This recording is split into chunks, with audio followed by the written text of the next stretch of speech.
Heute besichtige ich ein Steinkreuz, das an einen hinterhältigen Mord erinnern soll. Folgt mir, wenn ihr euch traut.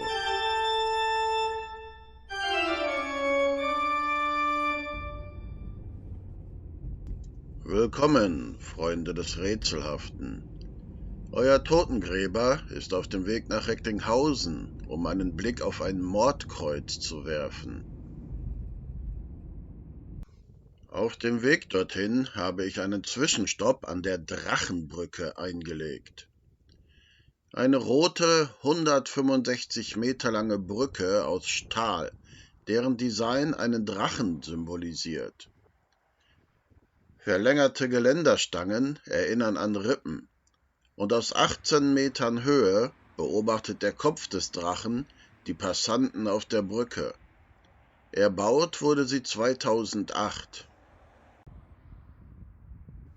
Ihr wundert euch wahrscheinlich, zu Recht, seit wann ich mich auf diesem Kanal mit moderner Architektur beschäftige. Nun, das Design dieser Brücke basiert auf einem uralten Mythos. Um den Zusammenhang zu verstehen, müssen wir einen kleinen Umweg durch die Astronomie machen. Die Drachenbrücke steht an der Halde Hohewart, einem Landschaftspark mit astronomischen Themen. So gibt es eine Obelisk-Sonnenuhr und ein Horizontobservatorium.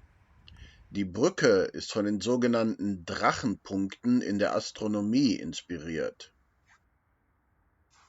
Das erkläre ich ganz kurz. Alle Planeten im Sonnensystem umkreisen die Sonne auf ungefähr der gleichen Ebene. Diese nennt man Ekliptik.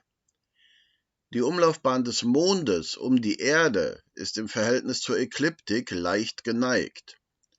Daher kreuzt der Mond bei einer Erdumrundung zweimal die Ekliptik.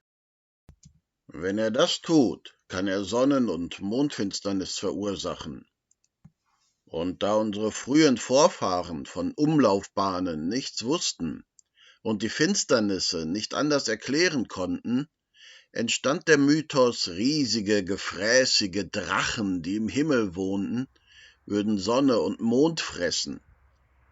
Daher werden die Kreuzungspunkte der Mondumlaufbahn und der Ekliptik heute noch Drachenpunkte genannt.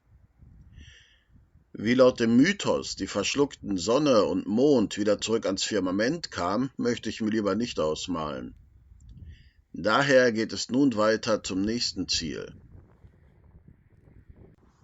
Das befindet sich hier in Speckhorn an der Grenze von Recklinghausen. Neben dieser ländlichen Kreuzung befindet sich ein steinernes Kreuz. Das Gelände drumherum ist zurzeit eine eingezäunte Pferdewiese, daher kann ich leider nicht näher heran. Dieses Kreuz soll an einen tragischen Mord erinnern.